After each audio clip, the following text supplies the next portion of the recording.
예수님의 이름으로 기도합니다. 아멘. 우리가 잘 아시다시피 성경은 구약과 신약으로 나눠져 있습니다. 그런데 이 구약은 이스라엘 백성들이 고대하고 사모하는 메시아, 곧 우리에게 참된 왕이 오실 것이다, 이렇게 예언한 책이 바로 구약이라고. 5년 전에 그렇게 예수님이 이 땅에 오실 것을 예언할 수가 있겠습니까? 그것은 전적으로 성경은 하나님의 감동으로 된 책이기 때문에 그런 거예요. 그래서 우리가 이 예수 그리스도 그분이 이스라엘 백성들이 기다리는 그런 메시아로 온 것이 아니라 진정한 우리의 구원자로 이 땅에 오셨다는 것입니다. 그래서 누구든지 그 예수 그리스도를 믿는 사람은 구원을 받게 되어 있어요. 그리고 구원받은 것만 아니라 우리에게 하나님의 자녀가 되는 권세도 허락해 주셨다는 것입니다. 그런데 그런 우리 하나님은 오늘 미가 선지자를 통해서 오늘 이 주신 말씀이 하나 강력하게 와닿는 말씀이 오늘 본문에 나와 있는데, 그게 4절 마지막에 이런 말씀입니다. 이제 그가 창대하여 땅끝까지 미치리라 그랬습니다. 이 땅에 사는 우리 하나님의 백성들이 수없이 많잖아요. 그런데 우리 하나님의 사람들이 오실 주님을 기다리고 있어요. 우리 주님은 반드시 다시 오신다고 약속하셨습니다. 그런데 우리가 이 다시 오실 주님을 생각하면서 우리가 이 땅에 살아가는 동안 오늘 말씀을 통해서 보면 땅끝에서 주님을 맞을 준비를 하라는 겁니다. 땅끝에서. 그걸 우리는 뭐라고 말하냐면 선교적 삶을 산다, 이렇게 얘기합니다. 선교적 삶이라는 건 뭐냐? 내 삶의 자리, 내가 있는 처소에서 나를 통해서 그리스도가 향기가 바라고 그리스도가 나타나는 것이 선교적 삶이라는 겁니다. 아, 저 사람은 진짜 예수 믿는 사람이네. 저 사람을 보니까 삶이 다르네. 그러한 많은 사람들로부터 이렇게 칭찬을 받고, 그래서 선교적인 삶을 살아가는 그 삶이 바로 우리가 말씀은 땅끝까지 미치는 삶이 되어야 된다는 것이죠. 이 땅에 주님이 오실 때는요, 누구도 알아주지 않았습니다. 그런 삶의 자리로 오셨습니다. 그런데 그렇게 누구도 알아주지 않는 삶을 살던 예수님이 이 땅에 오셨는데, 어떻게 우리가 살고 있는 이 시대 속에서 그분을 통해서 창대하여 땅끝까지 이르게 하기를 원했겠습니까? 여러분, 초대교회 성도들이 성령을 쭉 많이 받았습니다. 그들이 성령을 쭉 많이 받고 나서 주님이 그들에게 주신 명령이 있습니다. 그것이 뭐냐면, 너희들이 이제 성령 받고 권능을 받아서 이것만 여기서 끝나는 것이, 예루살렘과 온 유대와 사마리아와 땅끝까지 이르러 내 증인이 되리라. 주님의 증인이 되는 거잖아요. 우리 삶은 내가 예수 그리스도 그분을 나의 구세주로 고백하고 섬기고, 그러면 우리는 이 세상에 살아가면서 모든 세상 속에서, 모든 열방 가운데, 모든 민족에 나가서 여러분 때문에 여러분의 삶이 창대게 되고 그 창대한 복이 땅끝까지 미치는 역사가 일어나야 된다는 것이, 이게 복음의 위대성이에요. 그래서 로마서 1장 16절에 가면 이 복음은 모든 믿는 자에게 구원을 주시는 하나님의 능력이 됨이라. 그 복음이 능력이 되는 이유는, 하나님의 능력이 되는 이유는 그 복음이 땅끝까지 증거하기 위해서 그렇다는 거죠. 그래서 우리가 이 땅에 살아가는 하나님의 백성들이 성경에 뭐라고 하냐면, 주님을 위해서 살고 복음을 위해서 사는 사람은 이 땅에서 100배의 복을 받고 내세에서 영생을 받지 못할 자가 없다고 말씀하고 있습니다. 그래서 우리는 오늘날도 우리는 성탄절을 맞이하면 주님이 오셨네. 그러나 우리는 성탄절을 맞이하면서 더 느껴야 될 것은 무엇이냐면 주님이 다시 오실 것이다. 그러면 우리가 주님이 다시 오심을 기다리는 우리 모든 성도 여러분이 여러분의 삶의 자리, 여러분의 모든 일터가 땅끝이라고 생각하셔야 된다는 거예요. 그리고 그 속에서 내가 예수 그리스도의 빛을 발하고 소금의 역할을 감당하는 선교적 삶을 살아가는 삶. 이 선교적 삶을 살아가고자 하는 그 목표를 가진 사람들은 절대로 신앙이 흔들리지 않아요. 그 신앙을 바라보고 그 신앙과 함께 하나님의 영광을 위해서 살아가는 삶인 줄 믿으시기 바랍니다.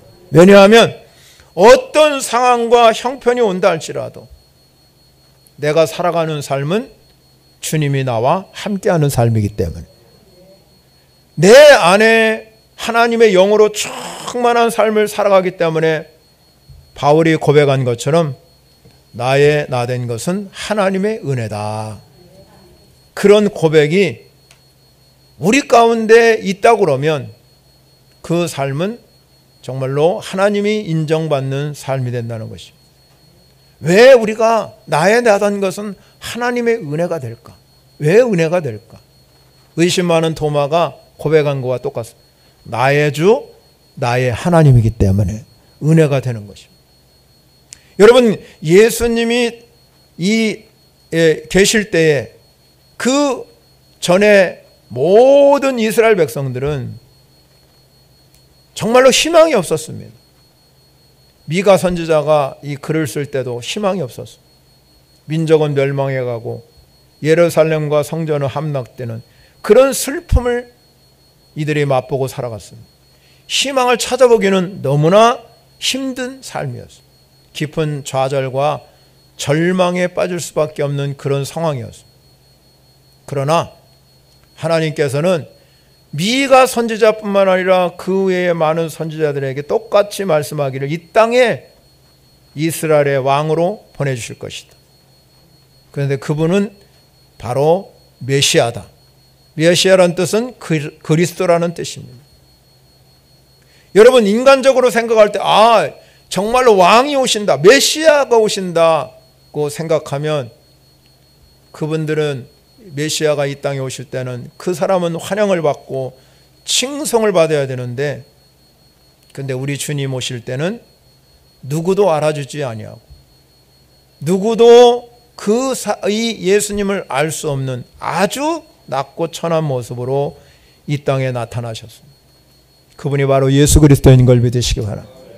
그런 주님이 오늘 미가 선지자에서 주신 말씀이 뭐냐면 우리 삶을 통해서 창대하게 되어서 땅끝까지 미치는 그런 은혜를 주실 것이라고 말씀하고 있습니다.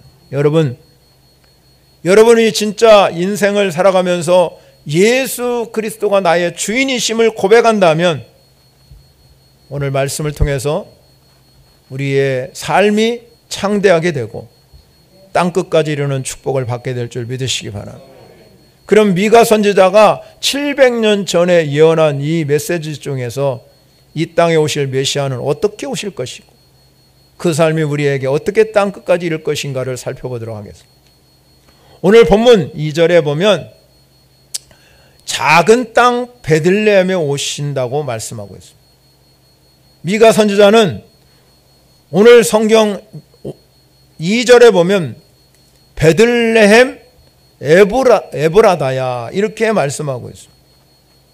그냥 이 미가 선지자는 베들레헴이라고 말하잖아요. 이미 우리는 신약에서 예언이 성취됐기 때문에 예수님이 베들레헴에 탄생했어요. 그런데 이 미가 선지자는 베들레헴 에브라다야 이렇게 말했습니다. 그러면 이 에브라다라는 뜻은 무엇이냐면 베들레헴의 옛 이름이에요. 구약의 이름이에요. 그런데 이 에브라다는 뜻은 풍성한 열매가 있다 이런 뜻입니다. 원래 에브라다는 곡창지대예요. 아주 풍성한 열매가 있는 곳이었어요. 그런데 이 베들레헴이라는 뜻은 뭐냐? 또 떡집이라는 뜻입니다. 떡집. 그러니까 에브라다나 베들레헴이나 다 풍성하다는 의미가 있지요. 그러면 왜 그냥 베들레헴이라 쓰지 아니하고 이 미가 선지자는 베들레헴, 에브라다나 이 두 지명을 함께 왜 사용했을까? 그것은 바로 이 에브라다가 변해서 베들레헴이 되도록 만들기 위해서, 즉 말하자면 슬픔의 역사가 기쁨으로 바뀌는 그런 의미가 거기에 스며들어 있습니다. 즉 말하자면 에브라다라는 이 지명, 에브라다라고 이스라엘 백성들이 저기 에브라다라 이렇게 생각할 때 이스라엘 백성들이 느끼는 게 한 가지 있었습니다.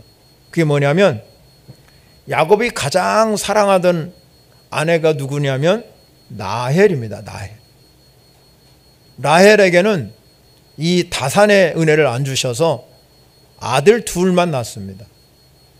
그 하나들은 요셉이고 하나는 베냐민입니다. 이 두 아들을 라헬에게서 낳습니다. 그런데 이 라헬이 이 막내 아들, 가장 막내가 베냐민이거든요. 그런데 이 베냐민을 낳다가 아이를 잉태하고 죽었습니다. 그 야곱이 자기가 가장 사랑하는 아내가 죽었기 때문에 너무너무 슬픔의 장에 통곡했습니다. 그래서 이스라엘 백성들은 그 이후로 에브라다라 이렇게 이야기하면 그곳은 뭐라고? 슬픔이다. 에브라다는 꼭 슬픔의 상징되는 언어였다는 것입니다. 즉 오늘 성경에서 베들레헴 에브라다라 같은 그 말은 이 이스라엘 백성들이 바로 그렇다는 거죠. 지금 상태가 슬픔에 잠겨있는 상태. 그러나 앞에 베들레헴 말입니까? 기쁨입니다. 기쁨. 떡집이라는 뜻이거든요. 즉 예수 그리스도가 이 땅에 오신 것은 슬픔이 변해서 기쁨이 되게 하신다는 것입니다. 그래서 복음이라는 뜻이 뭐냐면 기쁜 소식이에요. 기쁜 소식. 구원의 기쁜 소식이 복음이거든요. 슬픔이 변해서 기쁨을 가져온 이 베들레헴, 작은 말구이에서 누구도 알아주지 아니하고 반겨주지 않던 예수님이 그곳에서 탄생하셨다는 겁니다. 이 베들레헴 떡집이라는 의미를 가진 이 장소는 인간의 눈에 볼 때는 하찮아 보이죠. 예수 그리스도가 말구이에 탄생 얼마나 하찮아 보이겠습니까? 그런데 하나님의 눈으로 보면 그 장소는 아주 복되고 귀한 장소인 걸 믿으시기 바랍니다. 그래서 그게 떡집인 거예요. 그러면 이 떡집의 의미를 보면 주님이 이 땅에 오신 이유가 뭐냐? 우리를 구원해 주시기 오셨지만 우리에게 생명을 주시기 위해서 떡으로 오신 줄 믿으시기 바랍니다. 요한복음 6장 35절 눈으로 보시기 바랍니다. 예수께서 이르시되 나는 생명의 떡이니 내게 오는 자는 결코 줄이지 아니할 터요 나를 믿는 자는 영원히 목마르지 아니하리라. 우리 예수님 뭐라고요? 생명의 떡. 베들레헴은 뭐라고요? 떡집. 우리 떡국 먹여야 되는데 떡집이잖아. 떡집. 베들레헴은 떡집이고 그 떡집이라는 의미 속에는 뭐가 담으면요? 그냥 떡집이 아니라 생명의 떡이라는.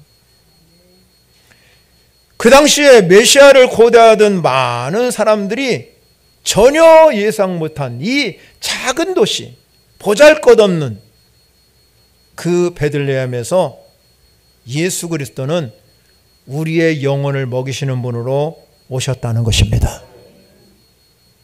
즉 우리에게 생명을 주시기 위해서 생명의 왕으로 오셨기 때문에 그 일이라는 것은 그냥 되어지는 것이 아니라 우리 하나님 오늘 본문에 나온 것처럼 그의 근본은 상고에 영원에 있느니라.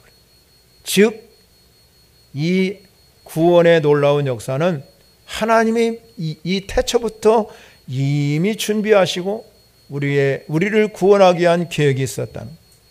즉 작고 초라한 거기가 작고 초라한 것이지만 세상을 구원한 생명의 떡이 되기 위해서 이 잉태하기에 가장 적합하고 가장 작은 땅, 이 베들레헴에서 예수 그리스도가 탄생한 줄 믿으시기 바랍니다. 우리도 마찬가지잖아요. 우리가 이 자리에 오신 저와 여러분은 정말로 우리 인생을 볼 때 우리에게는 보잘것없는 인생임에도 불구하고 주님이 내 안에 찾아오셨습니다. 그래서 우리는 주님의 은혜로 새롭게 탄생하고 여러분이 이 생명의 떡을 먹고 우리는 땅끝까지 주님의 그 놀라운 은혜를 전파하기를 원하시는 분이 하나님이시랍니다. 사랑하는 성도 여러분, 죽음과 슬픔의 장소인 에브라다, 그 에브라다에서 메시아인 그리스도가 탄생함을 통해서 생명과 기쁨의 장소인 베들레헴이 된 것입니다. 이렇게 메시아가 이 땅에 오신 것은 하나님께서 우리에게 생명과 소망을 일으키는 놀라운 일이에요.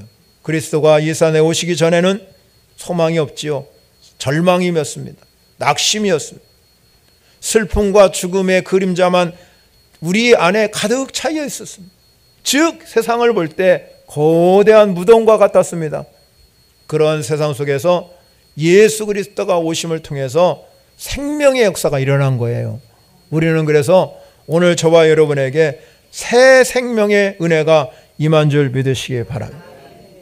그리스도의 복음이 가는 곳마다 저주가 변해서 축복이 되고 어둠이 변해서 빛이 되고 죄가 변해서 의해야 되는 역사는 에브라다가 베들레헴으로 변화되는 축복인 줄 믿으시기 바랍니다. 그리스도는 이 에브라다를 베들레헴을 바꿔주시고 사망에서 생명으로 옮기게 하시고 슬픔이 변하여 기쁨으로 만들어 가시고 저주가 없어지게 하시고 축복으로 변하시는 그 놀라운 은혜가 이 베들레헴의 역사인 걸 믿으시기 바랍니다. 저와 여러분 속에 이 생명의 떡이 충만해서 날마다 여러분 안에 그리스도형으로 충만한 역사가 일어나시기를 바랍니다. 그 다음에 우리가 두 번째 우리가 살펴볼 것이 뭐냐면 우리에게 오신 이 작은 예수 그리스도, 그분은 하나님의 위엄과 능력을 가지고 계셨다는 것입니다.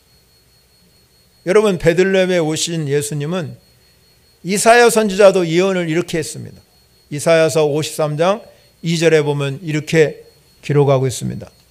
그는 주 앞에서 자라나기를 연한 순과 같고 마른 땅에서 나온 뿌리 같아서 고운 모양도 없고 풍채도 없은즉 우리 보기에 흠모할 만한 아름다운 것이 없다. 흠모할 만한 아름다움이 예수님에게 하나도 없었다. 즉 말하자면 예수님이 그만큼 연약한 존재라는 것입니다. 인간의 모습으로 볼 때는 보잘것없고 금방이라도 바람에 불면 꺼질 것 같은 연약한 존재. 그런데 여러분, 결코 그는 연약하거나 미약하지 않다는 겁니다. 오늘 본문 4절에 봅니다. 본문 미가 선지자가 4절에 말씀한 것이 뭐냐면 그 안에, 예수 그리스도 그 안에는 하나님의 능력과 그 하나님 여호와의 이름에 위엄을 가지고 있다. 의지하고라고. 즉 하나님의 능력과 위엄을 가지고 이 땅을 다스리고 통치한다. 외형적으로 볼 때는 흠모할 만한 아름다운 것이 없지만 그 안에 하나님의 주신 능력과 위엄이 있기 때문에 이 땅에 그리스도로 오셔서 우리를 다스리고 인도하시는 분이 하나님이시라는 것입니다. 그런데 오늘 본문에 가면 이렇게 말씀하고 그가 여호와의 능력과 그의 여호와의 이름을 통해서 위엄을 의지하고 있는데 본문에 그 다음에 뭐라고 했냐면 그의 이름과 위엄을 의지하고 뭐라고 했어요? 서서에 주목을 하셔야 돼요. 서서 목축 아니거든. 자, 여기서 서서 다스린다는 겁니다. 서서 목축한다는 거잖아요. 이 서서라는 의미는 스데반이 이제 설교를 하다가 돌 맞아 죽었잖아요. 돌 맞아 순교했는데 죽기 직전에 하늘문이 열렸어요. 하늘이 열리면서 이 스데반이 본 환상이 하나 있었습니다. 그게 뭐냐면 예수 그리스도가 하나님 우편에 서 계신 걸 봤어요. 서 있는 거예요. 그게 사도행전에 나와요. 그러면 여기서 오늘도 우리가 이 예수 그리스도가 저 하늘 우편에 서 계시다는 것. 서 있다는 것은 무엇입니까? 하나님의 자기 백성들이 늘 하나님의 은혜 안에 살고 하나님의 복을 누리고 그렇게 살아가기를 수고하고 애쓰는 모습이 서 있다. 그래서 예수님 뭐라고 그러냐면 하늘 우편에 뭐가 되셨습니까? 중보자가 되신 겁니다. 우리를 위하여 중보하시고 계신 분이 예수님이셔요. 서서. 앉아있는 모습은요, 재판하는 모습. 앉아는 권세를 누리는 모습이에요. 재판하는 모습. 그러나 서 있는 모습은 싸우는 모습이며 도와주는 모습입니다. 그래서 오늘 본문에 서서 목축한다. 서서 목축한다는 것은 우리 그리스도인을 양으로 보기 때문에 양무리를 잘 우리 안에 잘 이렇게 보호하는 의미가 있다는 거예요. 선한 목자가 돼서 우리를 보호하시는 분이 예수님이시라는 것입니다. 왜 선한 목자가 됐냐면 이 사단은 우리 그리스도인들을 우는 사자와 같이 두루다니며 삼킬 자를 찾는 이 사단의 위협이 있어요. 그런 공격으로부터 우리를 안전하게 보호해 주시고 그리고 살아가면서 복된 삶을 살아가도록 서서 우리를 인도하시는, 목축한다는 것은 우리 인도한다는 뜻이에요. 우리를 잘 인도하여서 주님 오시는 그날까지 우리를 보호하시고 하나님의 은혜로 맛보고 살게 하시는 분이 예수님이시라는 뿐만 아니라 그분의 능력과 위엄을 가지고 여러분에게 오늘도 병든 자를 고치시고 가난한 자를 일으켜 세워주시고 힘든 자에게 힘을 더하여 주시고 지친 영혼에게 만족해 주시는 그 놀라운 은혜가 오늘도 임하게 하신다는 것입니다. 그런 분이 어디 있겠습니까? 그래서 사도 바울은 빌립보에서 뭐라고 하냐면 모든 무릎이 예수님 앞에 꿇게 하여 주시고 그리고 모든 이름 중에 가장 뛰어나고 존귀한 이름이 예수님이시라.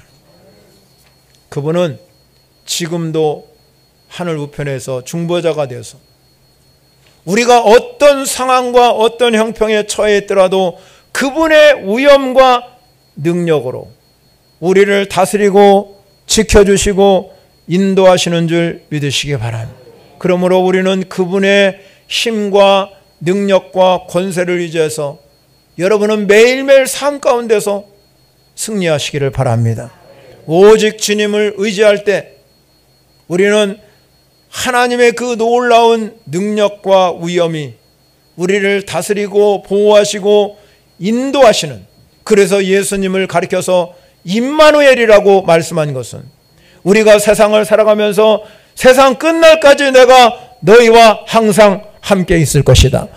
우리와 함께 계신 예수님이 그냥 함께 있는 것이 아니라 여러분에게 능력을 주시고 여러분에게 힘을 더하여 주시고 여러분에게 하나님의 은혜를 경험하도록 늘 세상 끝날까지 함께하는 줄 믿으시기 바랍니다. 사랑하는 성도 여러분, 우리가 하나님의 다스림과 보호가 없다면 어떻게 이 악한 세대 속에서 살아갈 수가 있겠습니까?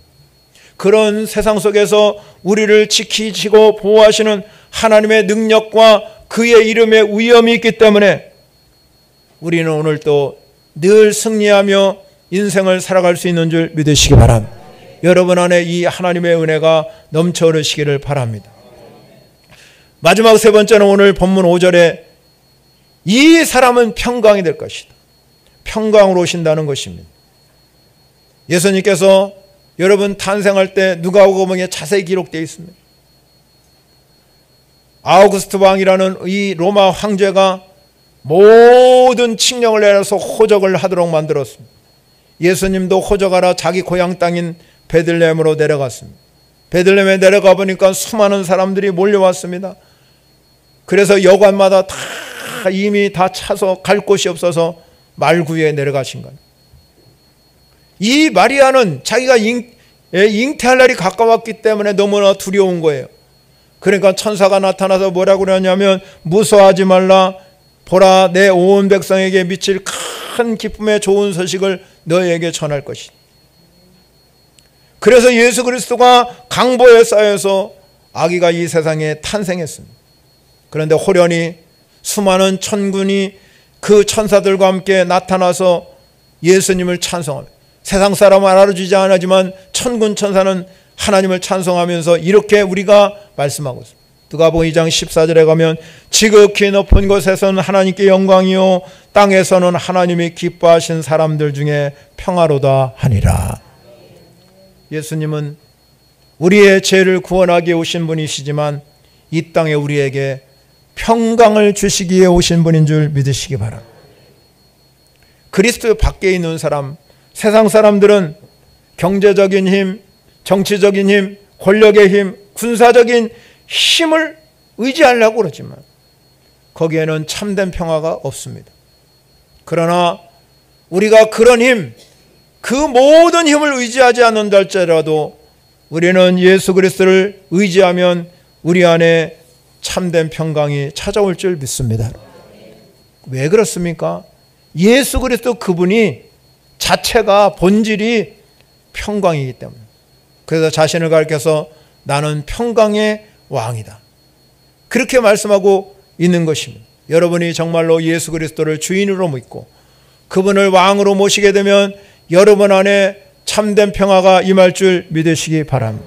여러분 예수님이 오시기 전에는 평화가 없습니다. 전쟁입니다. 지금도 역시 마찬가지입니다. 전 세계가 기근과 전쟁과 끊임없이 갈등과 싸움과 미움과 이런 아픔이 우리에게 너무나 많아요.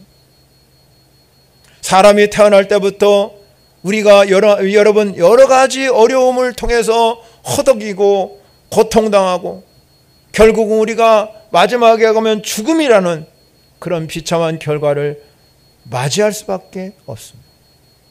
이런 일은 우리에게 끊임없이 우리에게 계속 일어납니다. 참 평안은 없습니다. 세상은 아무리 찾아봐도 참된 평안은 없고 오직 쾌락뿐이에요. 왜 세상은 그렇게 갈등하고 깨어지고 싸우고 삽니까? 하나님과의 관계가 깨졌기 때문에, 하나님과의 단절된 삶을 살기 때문에 그들의 삶은 고달프고 외롭고 두려운 인생이 되는 겁니다. 그런데 예수님이 이 땅에 오시면서 우리에게 참된 평안을 주신 줄 믿으시기 바랍니다. 요한복음 14장 27절 봅니다. 평안을 너희에게 끼치노니 곧 나의 평안을 너에게 주노라. 내가 너에게 주는 것은 세상이 주는 것과 같지 아니라 너희는 마음에 근심하지도 말고 두려워하지도 말라. 주님 말씀하셨죠. 요한복음 16장 33절에 이것을 너희에게 이른 것은 너희가 내 안에서 평안을 누리게 하려 함이라. 세상에서는 너희가 환난을 당하나 담대하라. 내가 세상을 이겼노라. 평안을 누리게 하기 위해서. 여러분, 우리가 예수를 믿는 것은 내 안에 평안이 왔어요. 그런데 평안이 왔음에도 불구하고 여전히 근심하고 걱정하고 괴로워하고 두려워하고 잠 못 자고, 그러면 평안을 뭘로 못하는 거예요? 누리지 못하는. 예수님이 참된 평안인 걸 믿으시기 바랍니다. 이 평안을 누려야 됩니다. 세상을 살아가면서 염려 걱정이 없는 사람이 어디 있겠습니까? 그러나 성경은 말하지, 염려하지 말라, 두려워하지 말라 얘기하잖아요. 왜 그렇습니까? 참된 평안을 주시는 분은 오직 예수님밖에 없기 때문에 그 참된 평안이 내 안에 있어지기를 바랍니다. 그게 그게 하나님의 나라를 이루는 거예요. 하나님 나라는 먹고 마시는 나라가 아니라 의와 희락과 평강이니라. 하나님의 나라, 그 나라가 여러분 안에 이루어지는 것은 예수 그리스도 그분이 나를 그리스도의 왕이 되셔서 다스린다 하는 의미예요. 우리 안에 하나님 나라가 이루어지지 아니하면 여러분은 참된 평안을 누릴 수가 없는 겁니다. 그러면 매일 우리 삶은 고달프고 힘들고 어렵습니다. 왜? 근심과 걱정과 염려와 두려움과 이러한 모든 것들이 나를 사로잡기 때문에 그리스도의 영인 하나님의 나라가 이루어지지 않는 것이요. 하나님의 나라가 여러분 안에 이루려면 하나님의 참된 평화가 내 안에 거하면 여러분은 진짜 참된 평안을 누릴 줄 믿으시기 바랍니다. 그래서 말하잖아, 예수님. 환난을 당하나 담대하라. 내가 세상을 이겨노라. 이미 예수님은 세상을 이겼어. 우리는 무조건 주님이 주시는 참된 평안을 누리면서 세상을 살아가면 되는 줄 믿으시기 바랍니다. 사랑하는 성도 여러분, 작은 곳에서 아주 보잘것없는 베들레헴 그 땅에서 하나님의 놀라운 은혜가 나타난 줄 믿으시기 바랍니다. 이 베들레헴이라는 곳은 아주 낮고 작은 곳입니다. 그럼에도 불구하고 아무리 작다 할지라도 하나님의 뜻을 드러내는 데는 부족함이 없어요. 즉 말하자면 여러분, 오늘 시작을 우리가 이 에브라다, 베들레헴 에브라다, 작은 곳에서 시작했지만 오늘 사전의 마지막에 가면 이제 그가 창대하여 땅끝까지 미치리라. 작은 곳에서, 가장 낮고 천한 곳에서, 말구에서 탄생한 예수님이 어떻게 창대하여 땅끝까지 미치고, 하나님의 뜻에는 전혀 부족함이 없다는 뜻입니다. 여러분, 우리가 그렇잖아요. 우리도 마찬가지예요. 인생을 살아가면서 나는 나약하고 힘들고 어렵고 나 같은 죄인이 어디 있냐고 우리가 말할 때 하나님은 여러분이 이 자리에 오셔서 그분 예수 그리스도를 만나는 순간에 나를 통해서 땅끝까지 미치는 하나님의 영광을 드러내는 데는 전혀 부족함이 없어요. 왜 그렇습니까? 하나님의 능력과 위엄이 여러분 안에 있기 때문에 그런 것입니다. 하나님은 우리를 사용하기 원하시는 줄 믿으시기 바랍니다. 여러분, 우리는 주님 오실 날을 기다리고 살아가는 삶의 이 과정에 있습니다. 그런데 이 삶의 과정 속에서 우리가 꼭 오늘 말씀 속에서 기억하는 것이 그 말씀입니다. 이제 그가 창대하여 땅끝까지 미치리라. 한번 우리가 이제 그가 창대하여 땅끝까지 미치리라를 이제 내가 창대하여 땅끝까지 미치리라 큰 소리로 한번 읽어보겠습니다. 시작. 이제 내가 창대하여 땅끝까지 미치리라. 아멘. 사랑하는 성도 여러분, 왜 우리가 창대해야 되죠? 여러분, 우리가 예수 믿고 나면 어떤 사람은 가난하게 살아야 된다, 핍박받으며 살아야 된다, 어렵게 살아야 된다, 그렇게 얘기하는 사람도 많아요. 근데 성경 우리에게 그렇게 말하지 않습니다. 더 풍성하게, 더 열매를 맺고 더 창대해지거라, 복의 근원이 되거라. 그게 하나님의 뜻이에요. 그러면 우리는 오늘 오신 저와 여러분에게는 예수 그리스도의 그 그리스도의 왕을 모시고 사는 우리에게 내가 창대하게 되어서 땅끝까지 미쳐야 될까요? 예수님은 안 계시잖아요. 지금은 예수님은 안 계세요. 우리 안에 계십니다. 그러니까 그 할 일을 누가 해야 됩니까? 내가 하는 거예요. 내가 창대해져야 된다는 겁니다. 저와 여러분의 자녀 인생에 창대한 축복이 임하시기 바랍니다. 선포하시기 바랍니다. 내가 창대되기를 원합니다. 그래서 내가 땅끝까지 미치기를 원합니다. 얼마나 멋있어요. 그보다 멋있는 게 어디 있습니까? 얼마나 좋습니까, 여러분? 그래서 우리가 많은 선교사를 돕고, 여러분 많은 가난한 사람을 돕고, 멋지게 사는 인생을 주님이 바라보고 하늘에서 박수치고 응원가 부르고 잘한다고 그러는 거 아니에요? 사랑하는 성도 여러분, 우리가 그리스도를 왕으로 모시고 살면 내 삶은 참 보잘것없고 아무것도 가진 거 없고 다른 사람보다 내가 배운 것도 적고 내가 다른 사람보다 낮은 인생 같지만 내가 예수 그리스도를 왕으로 모시는 한 해는 그들을 강한 자를 약한 자를 하나님께서 사용해서 강한 자를 부끄럽게 하시고 그 하나님의 능력이 여러분에게 임할 통해서 오늘 저와 여러분에게 이 창대한 복이 임해서 여러분을 통해서 땅끝까지 이루는 하나님 우리의 자녀들의 인생에 여러분의 삶의 인생에 하나님 내가 주어진 일터에서 내가 주어진 곳에서 창대케 되는 역사가 일어나셔서 그 놀라운 예수 그리스도의 능력이 우리의 인생 가운데 여러분의 자녀 인생 가운데 빛이 되어 나타나는 역사가 일어난다면 얼마나 멋지겠습니까? 그분이 그래서 오신 거예요.